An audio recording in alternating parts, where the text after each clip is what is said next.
เป่าน่ารักจังเลยบางคนถามว่าน่ารักเหมือนกันครับ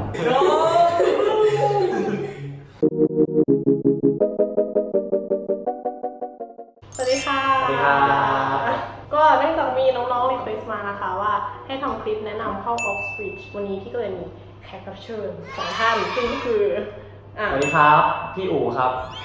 จบแมทมาจากออกฟอร์ดครับและ สวัสดีครับพี่แจ็คนะครับก็จบแมทแล้วที่อยู่ที่ดีจากที่ดีครับ การสมัครมหาลัยที่อังกฤษเนี่ยก็จะมีระบบที่เรียกว่า UCAS อย่างแรกเราต้องเตรียม personal statement ซึ่งก็คือเหมือนแบบว่าเราอยากเรียนอะไรทำไมอะไรแบบนี้เป็นเรื่องราวของเราพี่แจ็คนี่เขียนอะไรใน personal statement อ๋อก็ส่วนใหญ่ผมก็โม้อัตชีวประวัติตัวเองครับว่า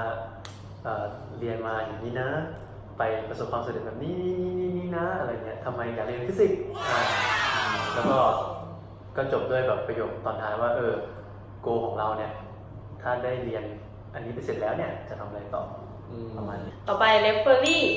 ก็เหมือนอาจารย์ที่เขียน reference ให้เราทำไมต้องเลือกเด็กคนนี้อะไรเงี้ยอย่างที่3ที่ต้องเตรียมก็คือ list มหาลัยที่จะสมัครซึ่ง UCAS เนี่ยเขาให้สมัครได้ทั้งหมด5 มหาลัยแต่ว่า Oxford กับ Cambridge เนี่ยเลือกได้แค่อย่างเดียว Oxford หรือ Cambridge เท่านั้นเวลาสมัครมหาลัยเนี่ยเราก็จะเลือกคอร์สด้วยว่าเราอยากเรียนอะไรแล้วก็วิชา A level ที่เราเรียนเนี่ยก็ต้อง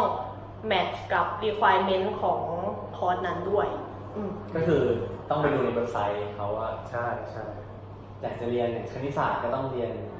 แมทA level นะครับคือระบบของที่อังกฤษจะต่างกับที่ไทยตรงที่ว่าตอนที่เราสมัครมหาลัยเนี่ยเรายื่นไปโดยที่เรายังไม่มีคะแนนแต่ก็จะมีสิ่งที่เรียกว่า predicted grade คืออาจารย์เป็นคนบอกว่าเด็กคนนี้จะได้เกรดประมาณเท่าไหร่พอเตรียมทุกอย่างเรียบร้อยแล้วเนี่ยเราก็ submit application ซึ่งใน application ก็จะมีให้เรากรอกแบบชื่ออีเมลอะไรเงี้ยเลือกคอร์สเรื่องนู้นเรื่องนี้แล้วก็กด submit ไปซึ่งเราจะ submit ได้ตั้งแต่ต้นกันยาจนถึงกลางมกราแต่ว่าถ้าเกิดว่าเราจะสมัคร Oxford เนี่ยเราต้อง submit ภายในกลางตุลาแล้วอย่างนี้คือ Oxford มันมีเดดไลน์ก่อนใช่ไหมคือเราสามารถส่งไปตามเดดไลน์ Oxford ก่อนได้ไหมแล้วมหาลัยอื่นอย่างเงี้ยค่อยส่งเดดไลน์ตอนกลางๆมกราอย่างเงี้ยครับได้นะครับก็คือเราสามารถเลือกส่งไป3 มหาลัยก่อนอาจจะ Oxford แล้วอีก2 มหาลัยจะคิดไม่ออกอย่างนี้ก็ค่อยเลือกภายในเดือนมกราคมหลังจาก submit application ไปเสร็จเนี่ยเราก็จะมีอยู่3 choice 3 คำตอบที่ได้มาจากมหาลัยก็คือ reject หรือว่า offer แล้วก็ interview ซึ่งเป็นสิ่งที่ Oxford เนี่ยทำแล้วก็บางมหาลัยก็มี interview เหมือนกันขั้นตอนต่อไปพอ interview แล้วเขาก็จะตัดสินใจมาว่าเป็นให้ offer หรือว่า reject ใช่ไหมครับใช่ offer เนี่ยก็จะให้มาอย่างแรกคือเกรด A level ในวิชาที่เกี่ยวข้องกับคอร์สนั้นอย่างที่2ก็คือ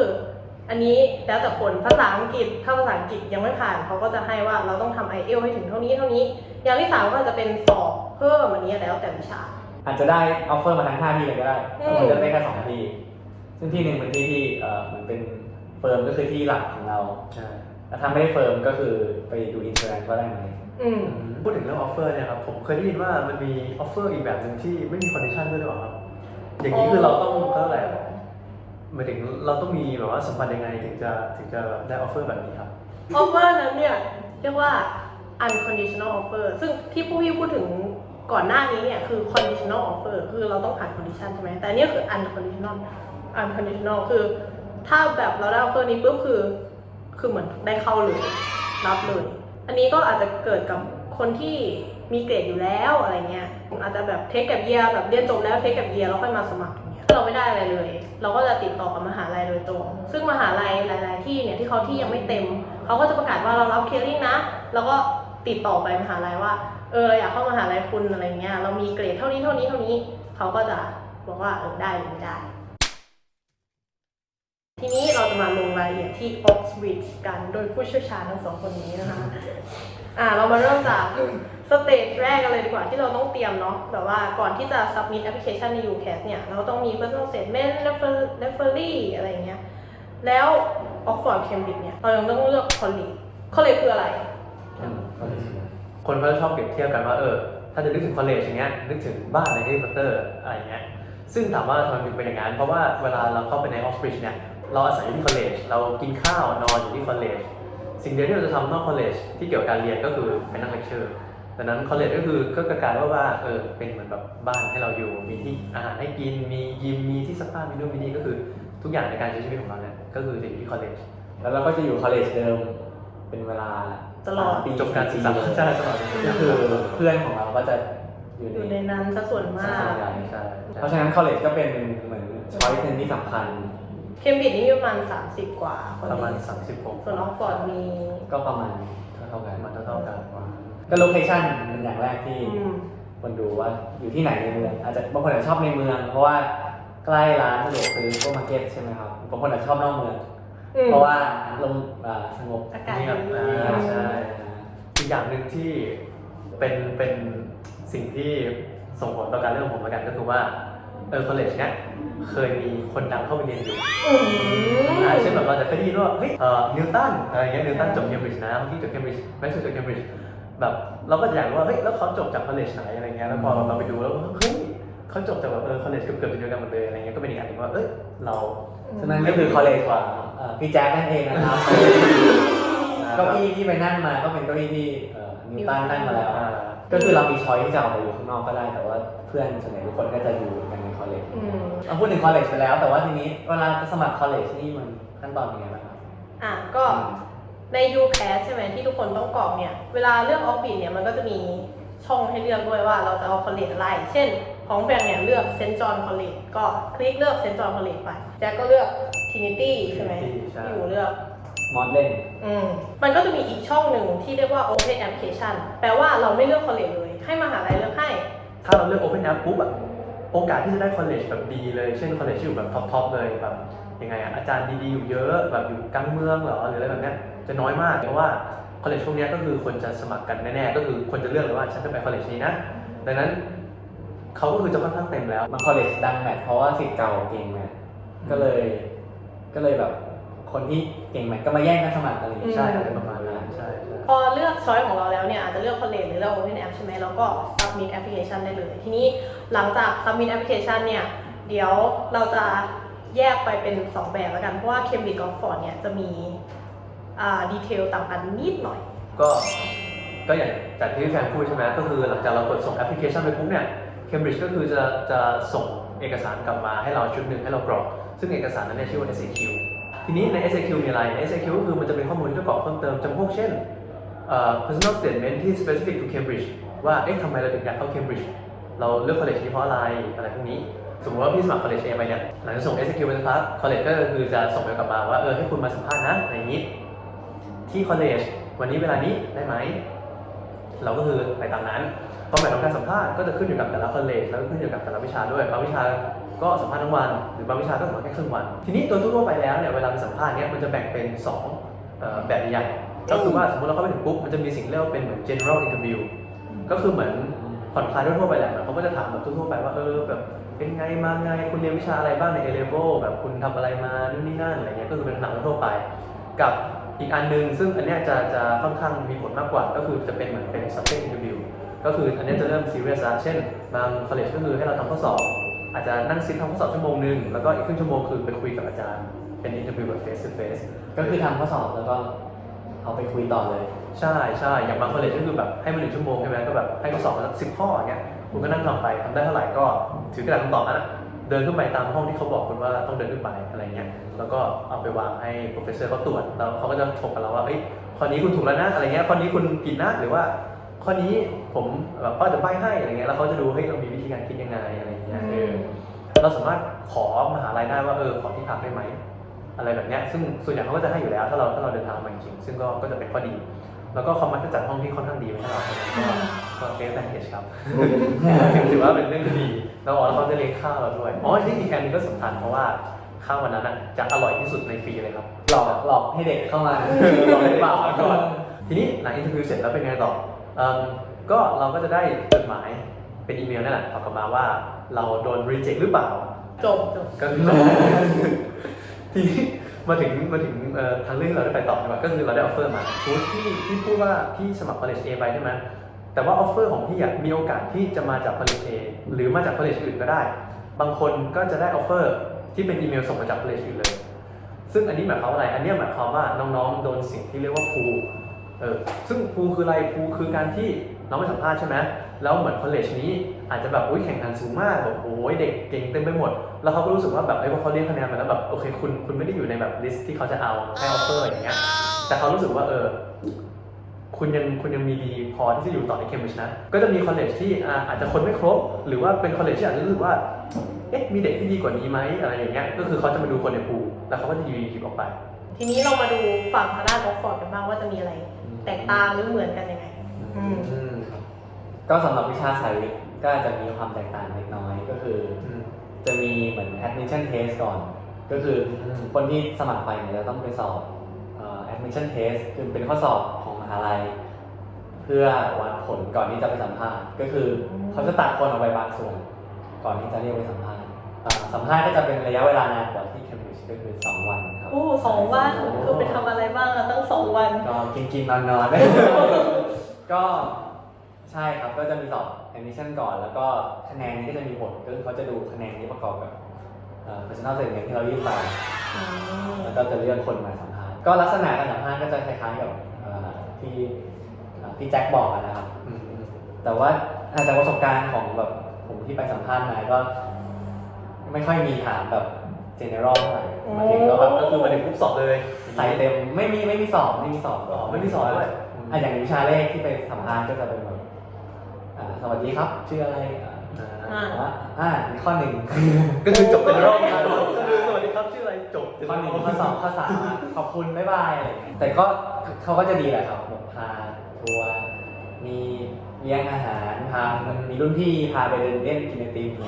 เขาก็มีที่พักให้ก็เป็นเตรียมตัวให้พร้อมอะไรอย่างนี้เคยได้ยินว่าออกฟอร์ดไม่ได้สัมภาษณ์แค่คอลเลจเดียว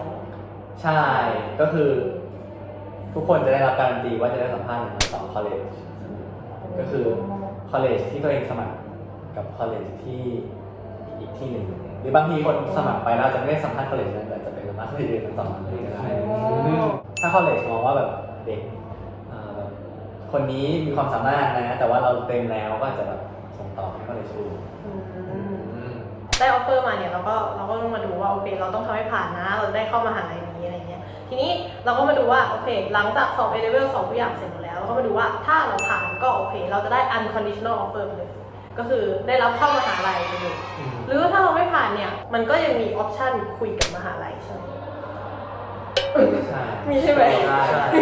ใช่แต่ก็อาจจะขึ้นอยู่กับคอลเลจก็คุยได้ใช่บางคอลเลจก็คุยไม่ได้เลยสมมติอังกฤษไม่ผ่านก็รับแล้วก็ให้ปีภาษาที่เพิ่มใช่ไม่ลงคอร์สต่อไปมาถึงช่วง Q&A ทำไมถึงเลือกออกฟอร์ดหรือเคมบริดจ์ก็ไปดูคอร์สมาแล้วรู้สึกชอบคอร์สวิชามากกว่ามันแบบไม่เพียวแหมมากเกินไปไม่ค่อยมีความแบบทายมากกว่าเหตุผลจริงๆเลยละกันก็คือว่าที่เคมบริดจ์มีเพื่อนอยู่เยอะอยู่แล้วแบบว่ามีรุ่นพี่อะไรเงี้ยที่เรารู้จักก็เลยเลือกเคมบริดจ์ละกันเพราะว่าแบบเข้าไปจะได้แบบมีเพื่อนเลยอะไรเงี้ยก็เป็นแบบนั้นแหละเลือกคอลเลจอะไรแล้วก็ทำไมถึงเลือกคอลเลจนี้แฟนก่อนเลยแฟนก่อนเซนตอนเนี่ยฟาซิลิตี้ดีมากยิมก็ฟรีเครื่องซักผ้าก็ฟรีห้องก็คือดีมากเหมือนห้องฟรีห้องพี่นะคะเป็นเพนท์เฮาส์2 ชั้นเดือนละแค่600 ปอนด์2 ชั้นก็มีรุ่นพี่แนะนำมาบอกว่าคอลเลจแบบนี้โอเควิชาการโอเคอะไรอย่างนี้แล้วก็ผมก็ไปเปิดดูเว็บไซต์ว่าคอลเลจนี้แบบเว็บไซต์เป็นยังไงบ้างว่าแต่ละคอลเลจจะมีเว็บไซต์ของตัวเองที่ผมเลือกอย่างเงี้ยก็ไปเปิดดูมี3 คอลเลจดูเว็บไซต์มาแล้วแบบโอ้อะไรที่เลือกแบบเว็บไซต์สวยจังเลยก็มีกวางด้วยคอลเลจที่คอลเลจมีกวางเลี้ยงกวางใช่ก็เลยพี่แจ๊คก็ครับก็เหตุผลหนึ่งก็บอกแล้วใช่ไหมมันมีคนดังไหมก็อย่างที่บอกนะคือผมอยู่ Trinity Cambridge ใช่ไหมก็แบบก็จะมีพวกแบบ Maxwell Newton อะไรแบบเนี้ยเจทอมสันที่เขาเคยอยู่ก็คือใช่ก็อยากไปตามรอยคนดังแล้วว่าเขาแบบที่เขาเคยอยู่ที่อะไรเงี้ยเป็นไงอะไรก็เหตุผลหนึ่งเหตุผลหนึ่งครับก็ใกล้ๆของพี่แฟนรวยคือ Trinity เนี่ยต้องเคลมเลยว่ารวยที่สุดช่วงสุดท้ายแล้วเป็นเกร็ดเล็กน้อยของ Oxbridge ก็สงสัยว่าแล้ว เดินทัวร์คอลเลจอย่างเงี้ยแบบเปิดให้แค่วันที่เราไปสัมภาษณ์หรือว่าเปิดแค่ช่วงสัมภาษณ์ไหมหรืออะไรอย่างนี้ใช่ไหมก็คือจริงๆแล้วมันจะมีสิ่งเรียกว่า Open Day ก็คือแต่ละมหาลัยแต่ละคอลเลจแต่ละวิชาเนี้ยก็คือจะมี Open Day เป็นของตัวเองซึ่งอันนี้ก็คือเราต้องไปหาคือเรื่องเนี้ยผมเคยได้ยินคนเล่ามานะครับมาสเตอร์เนี่ยเล่าให้ผมฟังว่าทำไมถึงมีคอลเลจ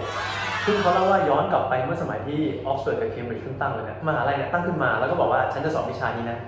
ใช่ไม่มีที่อยู่ไม่มีอาหารได้กินไม่มีอะไรแค่บอกว่าฉันจะสอนวิชานี้นะมันก็เลยกลายเป็นว่าพวกแบบบารอนพวกแบบว่าดูกอะไรเนี่ยที่เขารวยๆเป็นแบบพวกขุนนางเป็นพวกเจ้าแบบว่าเชื้อพระวงศ์อะไรเงี้ยของอังกฤษนะเขาก็แบบว่าอยากส่งลูกมาเรียนสิ่งที่เขาทำก็คือเลยว่าสร้างบ้านที่อยู่แถวนั้นเลยพอเป็นบ้านใช่ไหมมันก็ต้องมีแบบคนดูแลเป็นเหมือนบัตเลอร์อะไรเงี้ยแล้วก็มีหัวหน้าบัตเลอร์ซึ่งอันเนี้ยคือมาสเตอร์นั่นแหละแต่ว่ามาสเตอร์เนี่ยไม่ได้เป็นแค่หัวหน้าบัตเลอร์ก็คือเขาจะเป็นคนดูแลในบ้านดูแลเราช่วยสอนการบ้านเราด้วยใช่อันนี้คือมาสเตอร์ในสมัยนู้นนะใช่ไหมแล้วก็มันก็จะมีแบบที่นอนมีนู่นมีนี่ให้เราอยู่ครอบครัวใช่มีครอบครัวมีอะไรแบบเนี้ยเมื่อแบบมหาลัยมันพัฒนามาเรื่อยๆแล้วมันก็แบบขยายไปขึ้นเรื่อยที่นี่แจ็คบอกว่าก็ต้องมีพ่อครัวมีแม่บ้านอะไรใช่ไหมซึ่งคอลเลจก็คือทุกวันนี้ก็ยังเป็นอย่างนั้นก็คือจะมีร้านอาหารให้เรา ก็คือไม่ต้องทำแต่จะทำอาหารเองก็ได้ทั้งครัวแต่ก็มีคนทำอาหารให้3 มื้อเช้ากลางวันเย็นใช่ในราคาที่โอเคราคาแบบย่อมเยาแม่บ้านก็คือมาดูดฝุ่นให้คุณตาเปลี่ยนผ้าปูนู่นนั่นนี่ก็คือเก็บขยะออกไปจากห้องอะไรอย่างเงี้ยใครที่มาเรียนสมมติจะไปเรียนที่อังกฤษเนี่ยมาเอาสุดก็ดีนะครับไม่ต้องทำความสะอาดห้องเองใช่มันโดนสปอยล์นิดนึงว่าทำไม่หมดก็ต้องเอาเวลาไปเรียนหนังสือให้หมด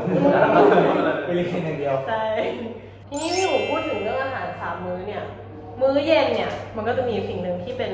พิเศษของออกซฟอร์ดนั่นก็คือเคบับนั่นเองครับปกติมื้อเย็นเขาจะกินกันประมาณ6 โมงถึงทุ่ม 1ใช่ไหมครับนี่จะมีสิ่งที่เรียกว่า formal hall ก็คือเป็นอาหารมื้อเริ่มตอนทุ่มครึ่งทุ่ม 1ประมาณนั้นใช่เสร็จประมาณ3 ทุ่มประมาณ3 ทุ่มใช่ก็จะเป็นการกินข้าวที่ปกติกินข้าวอาจจะใส่เสื้อยืดกางเกงยีนไปกินได้แต่formal hallต้องแต่งตัว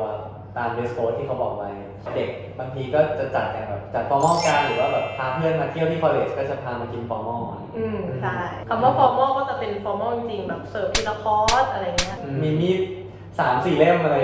มีดซ่อม3-4 เล่มใช่แบบถ้าน้องเคยเรียนว่าแบบซ่อมใช้จากในนอกเข้าในนั่นอะไรเงี้ยใช้ตอนนี้แหละมากิน formal แล้วก็มาใช้กันออกฟอร์ดเคมบริดจ์ก็คือจะมีกาวเหมือนตอนที่เราเข้าเรียนเนี่ยทุกคนจะต้องซื้อกาวเป็นกาวประจำคอลเลจซึ่งเราเนี่ยก็ใส่กาวนี่เสื้อกาวเราก็ต้องใส่ไปกินฟอร์มอลใส่ไปสอบใส่ออกฟอร์ดต้องใส่ไปสอบเคมบริดจ์ใส่ไม่ได้จริงๆเคมบริดจ์เมื่อก่อนก็เคยใส่ไปสอบแต่ตอนนี้ยกเลิกอีกนิดอีกข้อนึงก็คือว่าคนอาจจะเข้าใจว่าอยู่ออกฟอร์ดเคมบริดจ์ต้องเรียนหนักมากแน่ๆเลยใช่ไหมคือใน1 ปีเนี่ยครับเขาจะแบ่งเป็น3 เทอม3 เทอมใช่ไหมเทอมละ8 สัปดาห์แต่เทอมสุดท้ายเป็นเทอมสอบซึ่งทำให้แทบไม่ค่อยมีเรียนเลยคือขึ้นอยู่กับวิชานะแต่ว่าวิชาผมเนี่ยแมทก็คือไม่มีเรียนส่วนใหญ่แล้วไม่มีเรียนเลยทำให้จริงๆแล้วเราเรียนทั้งหมดเนี่ย8 คูณ 2 สัปดาห์เท่านั้นต่อปีนี่นะว่าต่อปีนะครับแบบ16 สัปดาห์เท่านั้นที่เราเรียนใช่ที่คอร์สแมทของที่ผมเรียนก็เหมือนกันใช่ก็จะเรียน2 เทอมละ8 สัปดาห์ก็หมายถึงว่าเรียนน้อยแต่จริงๆก็คือเขาเน้นการเรียนรู้ตัวเองถ้าไล่จากตอนOctober ถึงประมาณเดือน12 ปลายเดือน December เนี่ยคือเรียกว่าเทอมคริสต์มาสใช่เทอมแรกเทอมที่2เนี่ยเรียกว่าเล็กก็คือเริ่มตอนประมาณกลางแจนไปจนถึงแบบมีนาแล้วเทอมสุดท้ายคืออีสเตอร์ก็คือเป็นเทอม2ก็เริ่มประมาณเมษาไปจนถึงเดือนไปเดือนที่ออกฟอร์ดเรียกว่ามิคเคิลมัสฮิลลารีแล้วก็ทรินิตี้